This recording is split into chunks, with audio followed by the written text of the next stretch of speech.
matatagpuan sa sentro ng Iloilo. Ito ang daungan ng kalakalan. Ang daungan ng pag-unlad. Ito ang Visayas Container Terminal.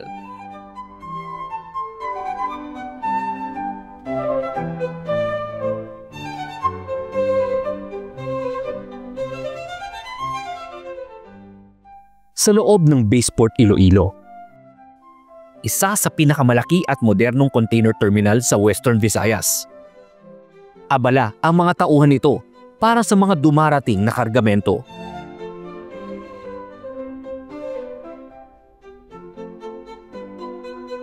At isa sa mga nangangasiwa ng pasilidad na ito ang Operations Manager ng VCT na si John G. Sayon.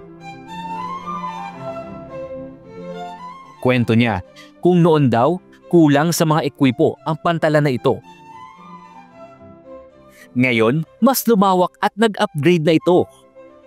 Halos linggo-linggo na din ang ship calls ng mga international shipping lines.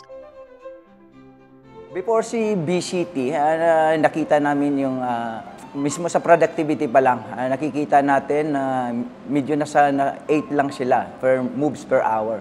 So nung andito na si BCT, ang laking improvement. So from 8, halos nag-15 na tayo sa Imichi at saka yung ship screen natin naging 12.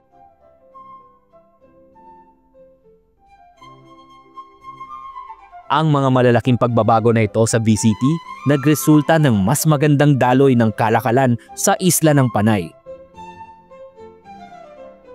Kung tutusin, si Iloilo, malapit to kay Masbate, malapit to kay Bacolod, malapit to kay Palawan. Pwede kasi yung mga importer natin, kumuha ng kargamento, ilalagay nila sa Iloilo.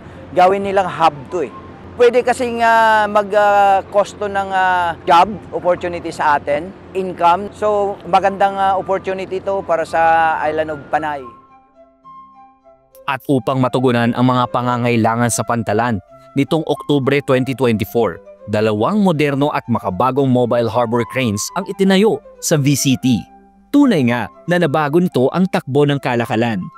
So before na ididikit yung vessel, kailangan yung dalawang image natin, 30 minutes before berthing, naka-warm up na siya. Kamakailan din ay binisita ito ni Department of Transportation Secretary Vince Dizon.